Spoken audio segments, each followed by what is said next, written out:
Bismillahirrahmanirrahim. Di sini saya akan melanjutkan penjelasan dari saudari Ella Amiratul Mahbubah. Perkenalkan, saya Jintan Aulia Umayanti Gunawan. Di sini saya akan menjelaskan materi Islam sebagai sumber ajaran, sumber dan karakteristik Islam, metode memahami sumber ajaran Islam, part 1. Metode memahami sumber ajaran Islam, part 2. Model penelitian keagamaan, Islam dan gagasan universal, serta dinamika Islam kontemporer. Materi pertama yang akan kita pelajari yaitu Islam sebagai sumber ajaran. Islam sebagai sumber ajaran memiliki peta konsep yaitu otentisitas ajaran Islam, karakteristik ajaran Islam, dimensi ajaran Islam, serta memahami ajaran Islam dalam struktur Islam, iman, dan ihsan. Untuk otentisitas ajaran Islam memiliki dua kata kunci, yaitu yang pertama adalah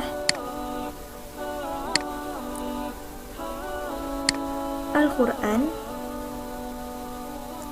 Al-Quran adalah wahyu dari Allah untuk Nabi Muhammad melalui perantara malaikat Jibril. Kemudian, Nabi menyampaikan kepada para sahabat. Lalu, para sahabat menghafal dan menuliskannya di berbagai media seperti pelepah kurma, kertas, maupun tulang hewan, dan lain-lain. Hal itu dilakukan terus-menerus sampai wahyu yang terakhir dan akhirnya Nabi Muhammad wafat. Yang kedua yaitu hadis. Hadis menurut istilah ialah segala informasi mengenai perbuatan, perkataan, keizinan Nabi. Berdasarkan pengertian tersebut, maka hadis itu pun terbagi dalam 3 bentuk. Yang pertama adalah hadis perkataan yang biasa disebut dengan hadis qauli, hadis perbuatan yang biasa disebut hadis fi'li, dan yang terakhir adalah hadis penetapan yang biasa disebut hadis tahriri.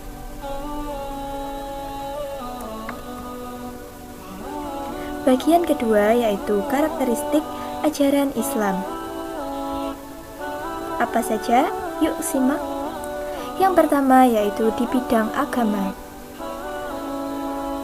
Karakteristik ajaran Islam dalam berbagai bidang, yaitu yang pertama bidang agama menjelaskan, yaitu mengakui adanya pluralisme sebagai kenyataan, mengakui adanya universalisme, yakni mengajarkan kepercayaan Tuhan dan hari akhir, menyeluruh berbuat baik dan mengajak pada keselamatan. Yang kedua adalah bidang ibadah. Ibadah adalah merupakan sifat, jiwa, dan misi ajaran Islam itu sendiri yang sejalan dengan tugas penciptaan manusia sebagai makhluk yang hanya diperintahkan agar beribadah kepadanya. Dan yang ketiga adalah bidang akidah. Akidah dalam Islam meliputi keyakinan dalam hati tentang Allah sebagai Tuhan yang wajib disembah, ucapan dengan lisan dalam bentuk 2 kalimat syahadat, yaitu menyatakan tidak ada Tuhan selain Allah, dan bahwa Nabi Muhammad sebagai utusannya, perbuatan dengan amal saleh.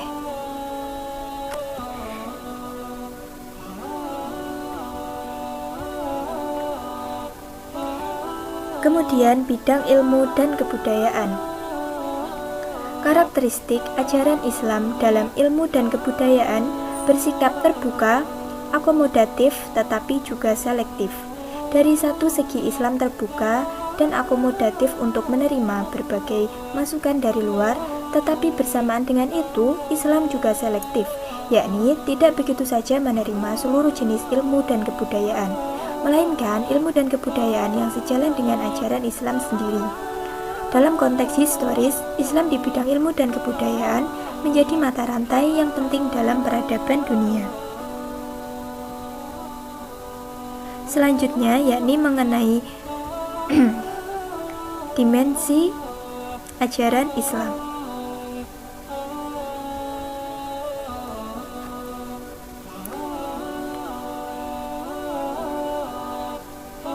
Dimensi ajaran Islam adalah cara yang digunakan untuk melihat permasalahan yang terjadi di suatu kelompok atau seseorang dalam dunia Islam.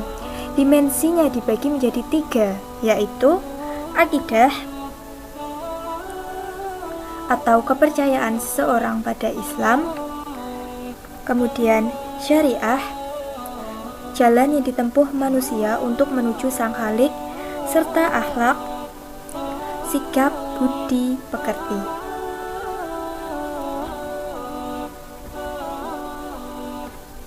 Memahami ajaran Islam dalam struktur Islam, iman, dan ihsan. Yang pertama adalah Islam.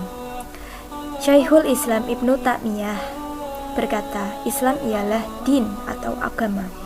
Din itu maknanya tunduk dan menghinakan diri kepada Allah Subhanahu wa taala. Maka Islam merupakan agama yang Allah telah ridhoi dan telah diutus Rasul untuk menyampaikan kepada seluruh hambanya. Yang kedua adalah iman.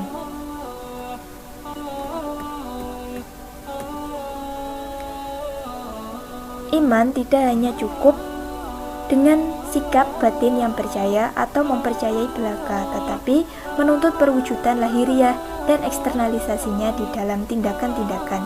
Dalam pengertian inilah kita dapat memahami sabda Nabi bahwa iman mempunyai lebih dari 70 tingkat. Yang paling tinggi ialah ucapan tiada Tuhan selain Allah, dan yang paling rendah ialah menyingkirkan bahaya di jalan.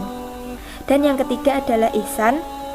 Dalam sebuah hadis disebutkan bahwa Nabi menjelaskan, ihsan ialah bahwa engkau menyembah Allah seakan-akan engkau melihatnya, dan apabila tidak melihatnya maka sesungguhnya dia melihat engkau. Dengan demikian, ihsan adalah ajaran tentang penghayatan pekat akan hadirnya Tuhan dalam hidup melalui penghayatan diri dengan menghadap dan berada di depan hadiratnya ketika beribadah.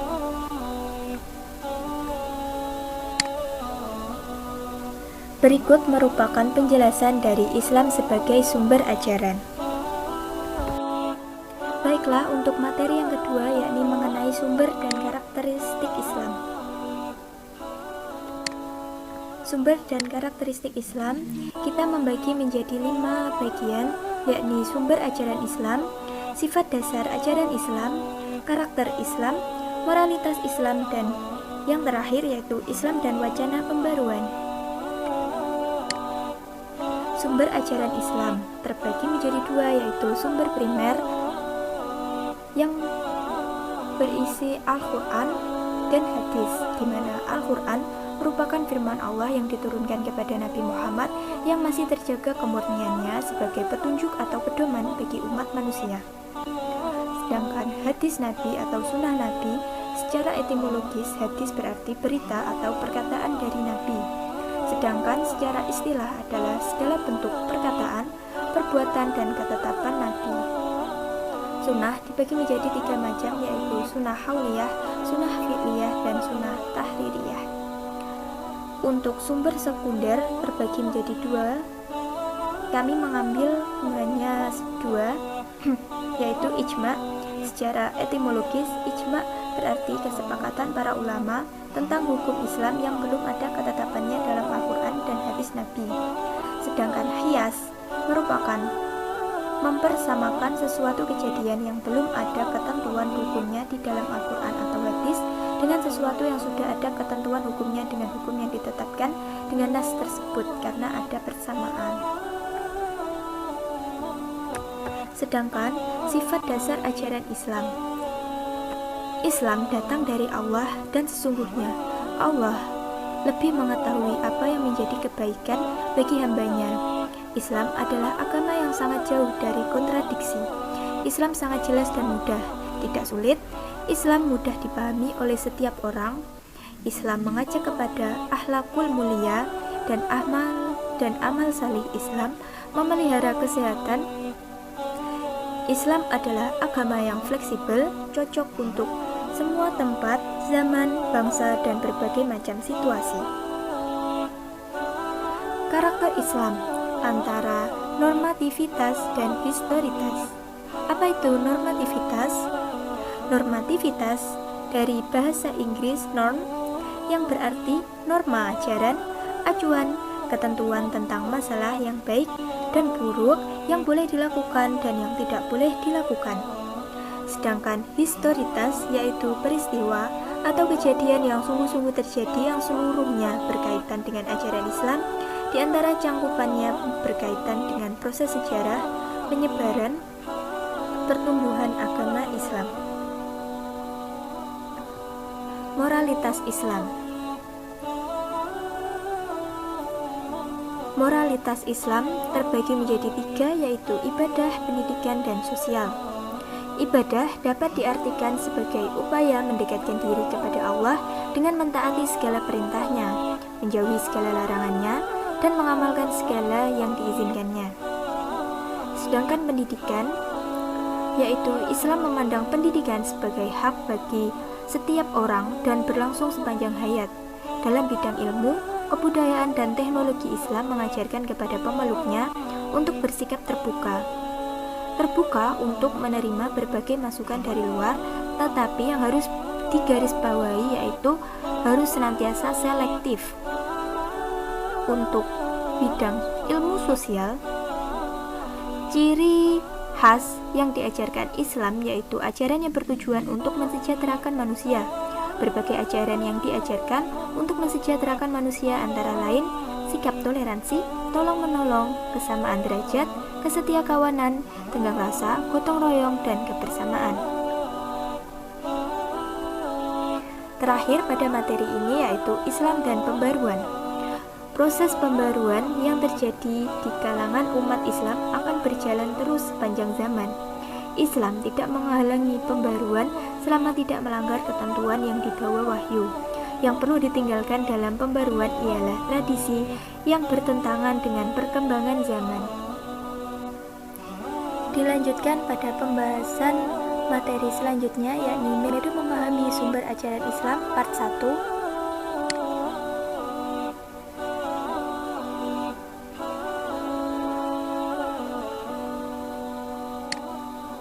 Metode memahami sumber ajaran Islam part 1 berisi yang pertama, metode ulumul tafsir, metode ulumul hadis, metodologi filsafat dan teologi kalam, dan yang keempat, metodologi tasawuf, dan yang kelima, kajian fikih dan kaidah usuliyah.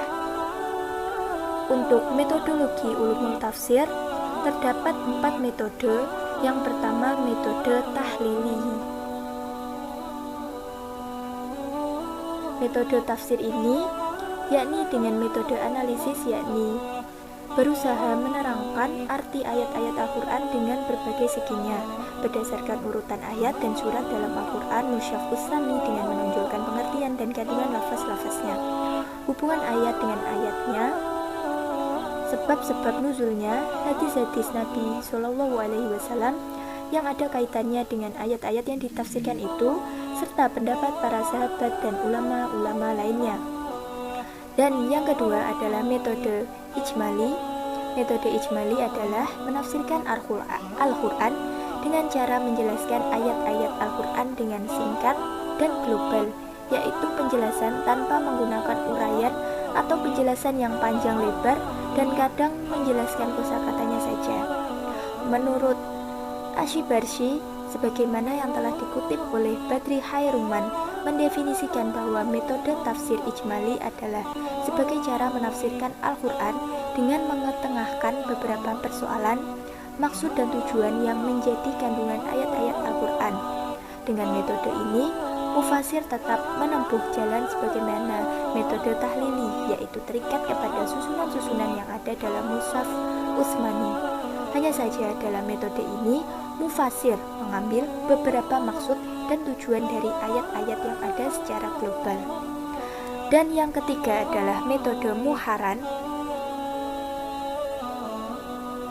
Metode ini adalah mengemukakan penafsiran ayat-ayat Al-Quran yang membahas suatu masalah dengan cara membandingkan ayat-ayat atau antar ayat dengan hadis, baik dari segi isi maupun redaksi pendapat para ulama tafsir dengan menonjolkan segi perbedaan tertentu dari objek yang dibandingkan.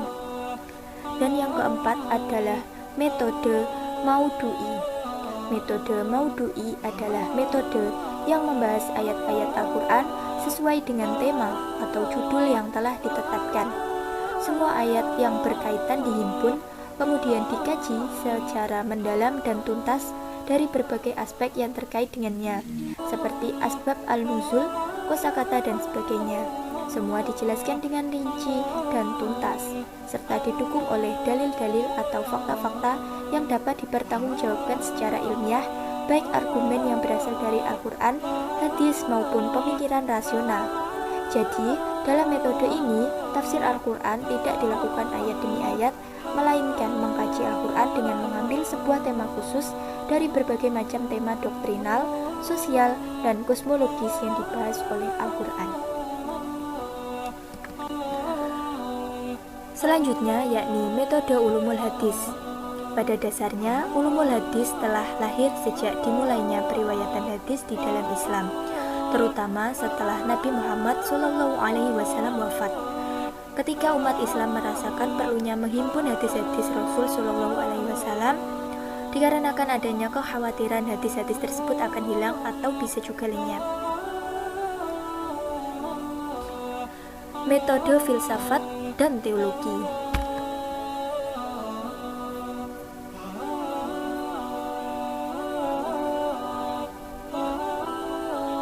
Filsafat yaitu berpikir secara mendalam, sistematik, radikal, dan universal dalam rangka mencari kebenaran.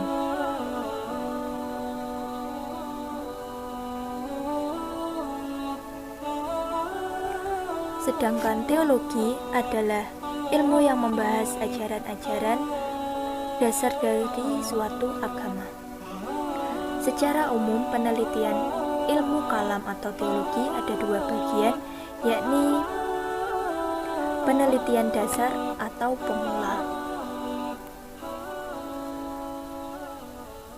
Penelitian dasar atau pemula terbagi menjadi tiga, yaitu model Abu Mansur Muhammad bin Mahmud Al-Maturidi Al-Samarhandi telah menulis buku teologi berjudul Kitab Al-Tauhid. Buku ini dikemukakan beberapa riwayat singkat Al-Maturidi dan masalah-masalah detail serta rumit di dalam ilmu kalam. Model Al-Iman Abi Al-Hasan bin Al-Ismail Al-Asy'ari menulis buku berjudul Mahalat Al-Islamiyin wa Ihtilaf Al-Muskalin. Buku ini direkomendasikan untuk mereka yang ingin mengetahui banyak tentang teologi Ahlus Sunnah. Selanjutnya, model Abdul Al-Jabbar bin Ahmad menulis buku yang berjudul Syarh Al-Usul Al-Kamsah, berisi ajaran-ajaran Mu'tazilah. Dan yang kedua, penelitian lanjutan. Terdapat berbagai model, yakni model Abu Zahrah, meneliti berbagai aliran dalam politik dan teologi yang dituangkan dalam karyanya yang berjudul Tahrib Al-Mazahub Al-Islamiyah fi Al-Siyasah wal Ahaid. Selanjutnya, metode Ali Al-Mustafa Al-Ghurabi dalam bukunya berjudul Tarik Al-Firaq Al-Islamiyah wa Nashwatul Ilm Al-Kalam Inda Muslimin. Ia mengungkapkan sejarah pertumbuhan ilmu kalam. Kemudian model Ahmad Mahmud Subhi merupakan bukunya yang dijadikan dua jilid, jilid pertama tentang Mu'tazilah dan jilid kedua tentang Asy'ariyah. Kemudian model Harun Nasution berisi tentang sejarah timbulnya persoalan-persoalan teologi, aliran-aliran analisis, dan lain-lain. Kemudian metode tasawuf. 5 istilah yang berhubungan dengan tasawuf, yakni yang pertama adalah al-sufah, artinya orang yang ikut pindah dengan Nabi dari Makkah ke Madinah. Berarti ini menggambarkan keadaan orang yang mencurahkan jiwa raganya, harta benda, dan lainnya sebagai hanya untuk Allah. Dan yang kedua adalah saf. Saf artinya barisan yang dijumpai dalam melaksanakan sholat berjamaah. Ini menggambarkan keadaan orang yang selalu berada di barisan depan dalam beribadah kepada Allah dan melakukan amal kebajikan lainnya. Sufi. Sufi artinya bersih dan suci. Ini menggambarkan orang yang selalu memelihara dirinya dari perbuatan dosa yang dilarang Allah dan Rasul-Nya. Kemudian suf, artinya kain wol yang kasar, menggambarkan orang yang hidupnya serba sederhana, tidak mengutamakan kehidupan dunia. Dan yang terakhir adalah sopos, artinya hikmah, menggambarkan keadaan orang yang jiwanya senantiasa cenderung kepada kebaikan. Sedangkan untuk bentuk dan modal penelitian tasawuf terdapat 5, yakni model Sayyid Hussein Nas, model Mustafa Zahri, model Kausar Azhari Nur, model Harun Nasution, dan yang terakhir model A.J. Arbery.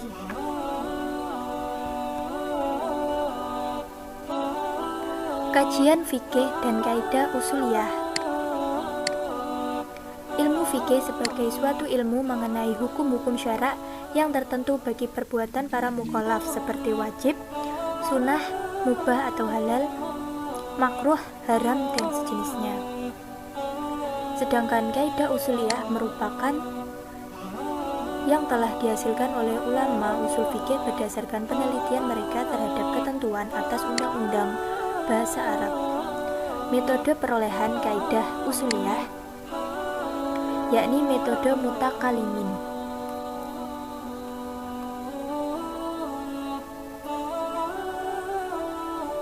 Metode ini biasa disebut juga dengan metode Syafi'iyah.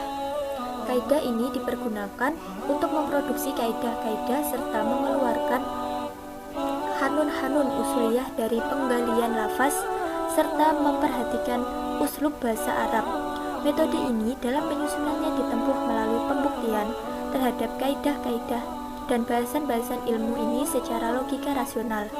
Dalam arti, perhatian tidak terorientasikan pada aplikasi kaidah-kaidah tersebut terhadap hukum yang diistinbatkan oleh para mujtahid atau hubungan kaidah tersebut dengan masalah furu', melainkan apa rasional dan terdapat dalil yang mendukungnya. Unsur-unsur pokok kaidah versi mutakalimin adalah adanya kesesuaian antara hukum-hukum akaliyah dan hukum kalamiyah, penggunaan ilmu logika, adanya dalil-dalil lafziyah dengan segala problematikanya, adanya hukum-hukum syarak alhamdulillah, adanya hukum-hukum syarak yang dijadikan sebagai hujah. Dan yang kedua adalah metode Ahnan. Metode Ahnan disusun oleh Imam Abu Hanifah dengan jalan melakukan istihra terhadap pendapat-pendapat imam sebelumnya. Metode ini ditempuh melalui penyusunan kaidah-kaidah dan bahasan-bahasan usuliyah yang telah ditetapkan oleh para mujtahid. Dengan demikian, orientasinya semata-mata tertuju pada usul fikih para mujtahid yang diambil dari masalah furu' dalam melakukan istinbat. Dan yang terakhir adalah metode campuran. Metode campuran adalah fusi antara metode mutakalimin dan metode anhaf.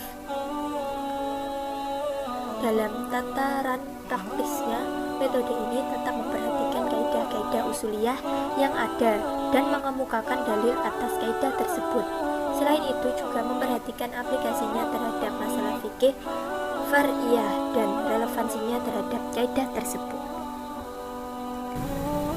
Di sini saya akan melanjutkan pembahasan mengenai metode memahami sumber ajaran Islam part 2. Metode memahami sumber ajaran Islam part 2 yakni pola pikir dalam memahami agama Islam pada setiap orang berbeda-beda. Ada beberapa metode yang saat ini digunakan dan dipelajari, yakni Islam sebagai rahmatan lil alamin, menimbulkan penafsiran dan pemahaman yang berbeda-beda pada setiap ahli bidang ilmu dan tokoh-tokoh pemikir terkemuka. Untuk peta konsep dari materi ini yakni yang pertama, metodologi pemikiran modern, metodologi pendidikan Islam, metodologi tekstual dan kontekstual, dan yang keempat atau yang terakhir adalah metodologi muharanah mazhab. Yang pertama yakni metodologi pemikiran modern. Pemikiran modern dapat diartikan arah pemikiran yang maju menuju kepada perubahan. Menurut Muhammad Abduh, pemikiran modern dibagi menjadi dua, yaitu yang pertama, pemikiran modern sekuler. Pemikiran ini yaitu pemikiran yang menjaga akidah Islam, tetapi juga mengaplikasikan pemikiran Barat sebagai hukum positif. Dan yang kedua adalah pemikiran modern yang agamis, yakni pemikiran yang masih menjunjung tinggi nilai-nilai rohani dan keagamaan. Bagian yang kedua yaitu metodologi pendidikan Islam, merupakan cara atau usaha yang dilakukan untuk kegiatan bimbingan dan pengajaran dalam memahami Islam.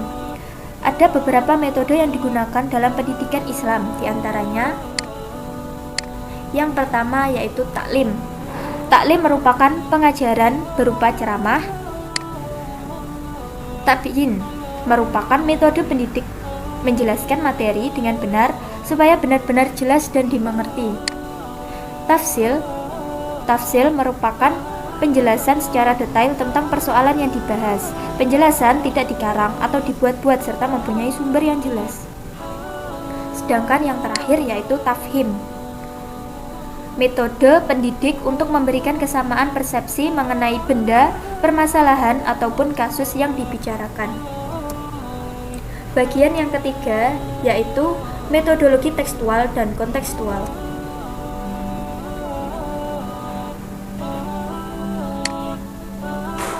Metodologi tekstual menekankan pada signifikansi teks-teks sebagai kajian Islam dengan merujuk pada sumber-sumber suci dalam Islam, terutama Al-Quran dan hadis. Sedangkan metodologi kontekstual merupakan metode untuk memahami dalam kerangka konteksnya, baik ruang dan waktu. Metode ini juga mengacu pada sumber-sumber ajaran Islam yaitu Al-Quran dan hadis, tetapi dipahami secara berbeda-beda dengan metodologi tekstual dilihat dari waktu, latar belakang sosial, kultur budaya, serta faktor penyebab dan akibatnya. Bagian keempat yakni metodologi muharanah mazhab. Secara etimologi, muharanah berarti membandingkan dua hal atau dua perkara atau lebih. Menurut bahasa, mazhab berarti jalan atau tempat yang dilalui. Sehingga muharanah mazhab yaitu bidang yang mengkaji dan membahas tentang hukum yang terdapat dalam berbagai mazhab dengan membandingkan satu sama lain agar dapat melihat tingkat kehujahan yang dimiliki oleh masing-masing mazhab tersebut serta mencari segi-segi persamaan dan perbedaannya. Demikian merupakan materi dari metode memahami sumber ajaran Islam part 2. Model penelitian keagamaan.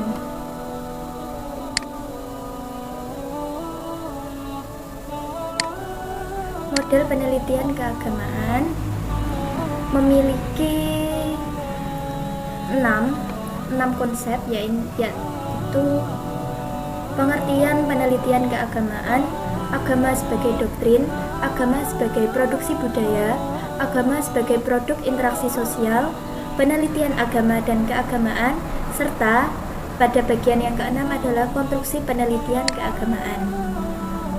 Pengertian penelitian agama. Penelitian agama adalah pendekatan ilmiah yang diterapkan untuk menyelidiki masalah-masalah agama. Upaya ini dilakukan untuk mendapatkan informasi yang berguna dan dapat dipertanggungjawabkan mengenai masalah agama dari segi bentuk pelaksanaannya. Selanjutnya, agama sebagai doktrin. Doktrin agama adalah suatu akidah atau kepercayaan kepada Tuhan, suatu ikatan, kesadaran, dan penyembahan secara spiritual kepadanya. Kemudian, agama sebagai produksi budaya. Untuk memahami studi agama, khususnya Islam, melalui dua model, yaitu tekstual dan kontekstual. Tekstual yaitu memahami Islam melalui wahyu yang berupa kitab suci, sedangkan kontekstual yaitu memahami Islam melalui realitas sosial yang berupa perilaku masyarakat yang memeluk agama bersangkutan. Studi agama diselenggarakan dengan penggunaan cara-cara penelitian yang diatur oleh aturan-aturan kebudayaan yang bersangkutan. Kebudayaan adalah keseluruhan pengetahuan yang dipunyai oleh manusia sebagai makhluk sosial yang isinya adalah perangkat-perangkat model-model pengetahuan yang secara selektif dapat digunakan untuk memahami dan menginterpretasi lingkungan yang dihadapi dan untuk mendorong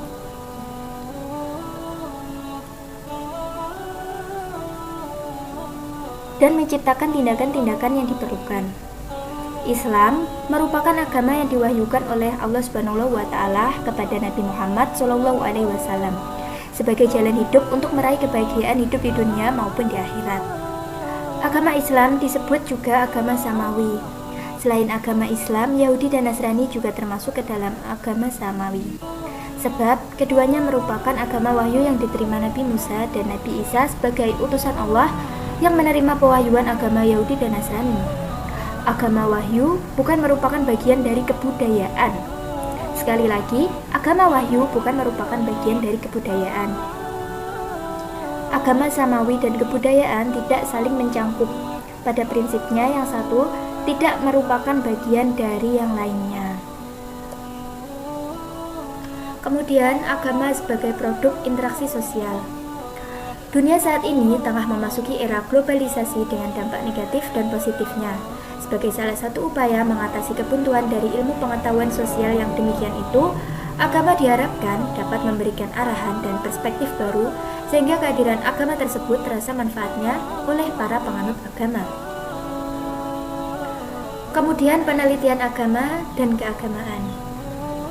Penelitian agama adalah penelitian tentang asal-usul agama dan pemikiran serta pemahaman penganut ajaran tersebut terhadap ajaran yang terkandung di dalamnya. Sedangkan penelitian keagamaan itu apa? Penelitian keagamaan adalah penelitian tentang praktik-praktik ajaran agama yang dilakukan oleh manusia secara individual dan kolektif.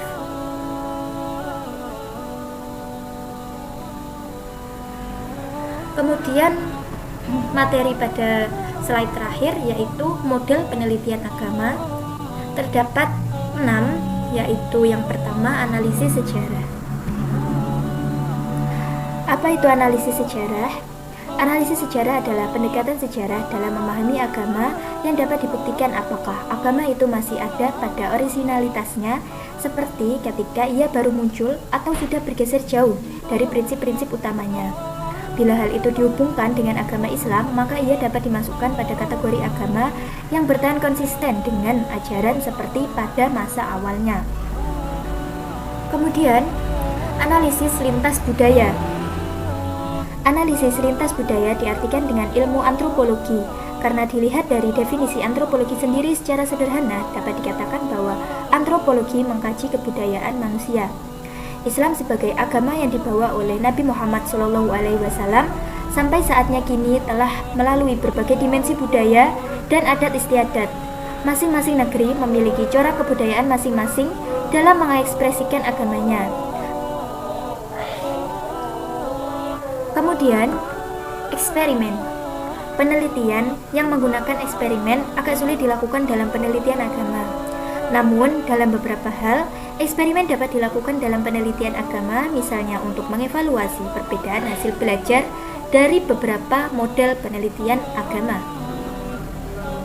Yang keempat adalah observasi partisipatif.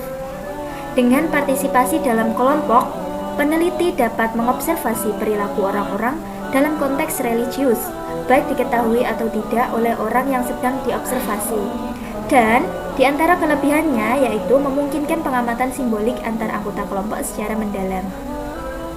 Adapun kelemahannya yaitu terbatasnya data pada kemampuan observer. Kemudian yang kelima adalah riset survei dan analisis statistik.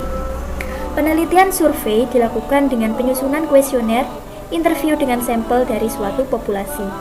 Sampel bisa berupa organisasi keagamaan atau penduduk suatu kota atau desa. Prosedur penelitian ini dinilai sangat berguna untuk memperlihatkan korelasi dari karakteristik keagamaan tertentu dengan sikap sosial atau atribut keagamaan tertentu. Dan yang keenam adalah analisis isi. Dengan metode ini, peneliti mencoba mencari keterangan dari tema-tema agama, baik berupa tulisan, buku-buku khotbah, doktrin, maupun deklarasi teks dan lainnya. Umpamanya, sikap kelompok keagamaan dianalisis dari substansi ajaran kelompok tersebut. Demikian dari materi ini, dilanjutkan ke materi selanjutnya. Dilanjutkan pada pembahasan materi Islam dan gagasan universal. Islam dan gagasan universal memiliki 6 pokok utama. Yang pertama adalah Islam dan globalisasi. Dari segi bahasa, Islam berasal dari bahasa Arab, yaitu salima yang berarti selamat, sentosa, dan damai, diubah menjadi bentuk aslama yang berarti berserah diri, tunduk, patuh, dan taat. Sedangkan kata globalisasi berasal dari kata global yang berarti menyeluruh dan menyatu. Secara singkat, globalisasi dapat dikatakan terjadinya keterbukaan wilayah atau negara, sehingga memungkinkan terjadinya interaksi antar wilayah atau negara tersebut seperti interaksi dalam bidang sosial, ekonomi, politik, budaya, seni, dan bidang-bidang lain. Yang kedua adalah modernisme dan puritanisme.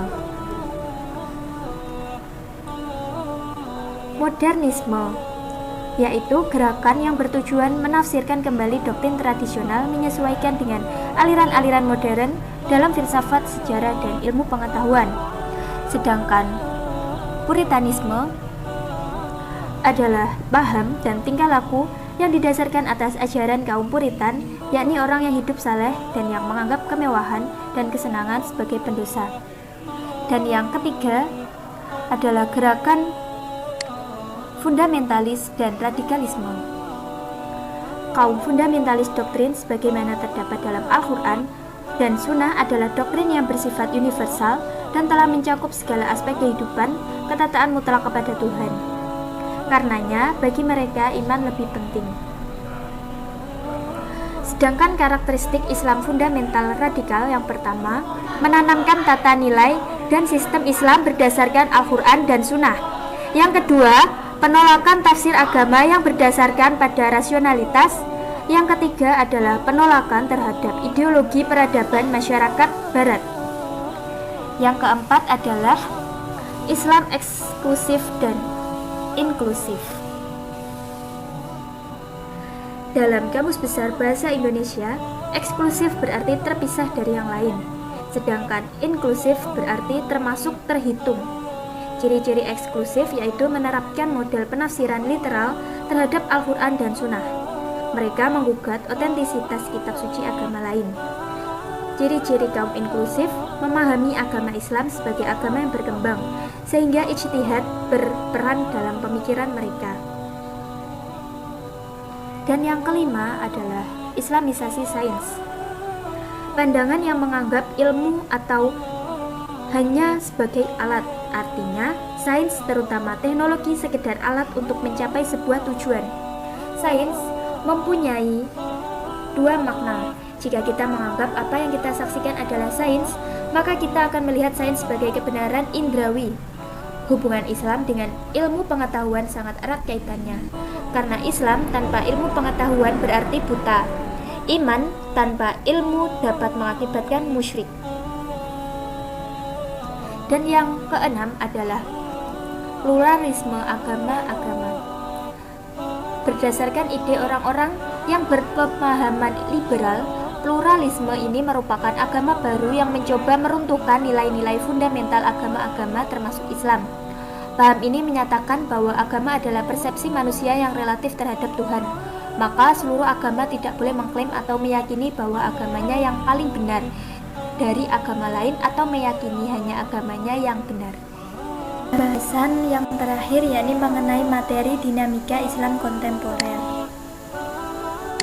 Dinamika Islam kontemporer memiliki 4 poin utama, yaitu yang pertama, postmodernisme dan neomodernisme, yang kedua, Islam liberal, yang ketiga, Islam kultural dan struktural, dan yang keempat, post-tradisionalisme Islam. Dimulai pada pembahasan mengenai apa itu postmodernisme dan neomodernisme.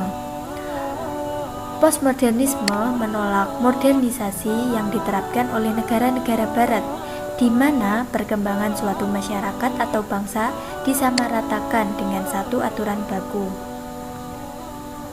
Sementara itu, masyarakat atau bangsa memiliki karakteristik budaya, sistem nilai, dan sistem kepercayaan yang berbeda. Postmodernisme menolak klaim kebenaran dalam ilmu pengetahuan dan agama. Kebenaran tidak dapat dimonopoli oleh seseorang atau kelompok tertentu. Kebenaran sejati hanya milik Tuhan. Manusia dalam posisi mencari dan berproses mendekati kebenaran tersebut. Kemudian, neomodernisme.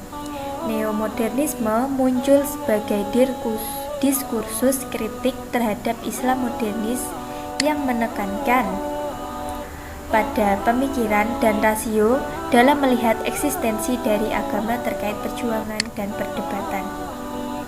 Ide tentang Islam dan masyarakat. Kemudian penjelasan mengenai Islam liberal. Islam liberal muncul pada sekitar abad ke-18 saat kerajaan Turki Utsmani, dinasti Safawi, dan dinasti Mughal tengah berada di gerbang keruntuhan. Elemen yang paling mendasar pada diri Islam liberal saat ini adalah kritiknya baik terhadap tradisi Islam adat maupun Islam revivalis yang oleh kaum liberal disebut keterbelakangan. Dalam pandangan mereka akan menghalangi atau menghambat dunia Islam mengalami modernisasi seperti kemajuan ekonomi, demokrasi, hak hukum, dan sebagainya. Pembahasan selanjutnya yakni mengenai Islam kultural dan Islam struktural. Islam kultural adalah sebuah upaya pendekatan dakwah tidak melalui struktur legal formal, melainkan proses islamisasi secara kultural, yaitu proses dakwah dengan mengakulturasi budaya lokal. Diharapkan dengan melalui pendekatan budaya ini akan mampu menggerakkan perubahan masyarakat. Selanjutnya mengenai Islam struktural. Islam struktural adalah pendekatan dakwah di mana dalam pendekatan ini memandang proses islamisasi dilakukan secara legal formal melalui struktur kelembagaan. Karena proses islamisasi ini dilakukan secara legal formal, maka untuk melakukannya membutuhkan peran dari lembaga-lembaga pemerintah pula.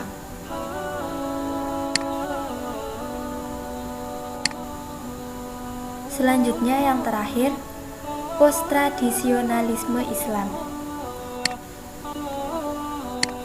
Pada intinya, yakni mempertahankan tradisi namun tidak mensakralkan tradisi tersebut. Tradisi memang menjadi referensi, akan tetapi cara pembacaannya perlu ditinjau ulang. Ahmad Baso, salah seorang penggagas muda post-tradisionalisme Islam, memberi penjelasan bahwa post-tradisionalisme Islam adalah sebuah konstruksi intelektualisme yang berpijak dari dinamika budaya lokal Indonesia, bukan tekanan dari luar, dan berinteraksi secara terbuka bukan hanya dengan berbagai jenis kelompok masyarakat yang tidak hanya berasal dari dalam kultur tradisionalisme. Gagasan ini mengekspresikan dan mengakomodasikan bukan hanya pemikir-pemikir liberal dan radikal. Dari sinilah nampaknya post-tradisionalisme tidak punya corak yang berurutan karena gagasan ini tidak mempunyai ranah teori yang ejek atau statis.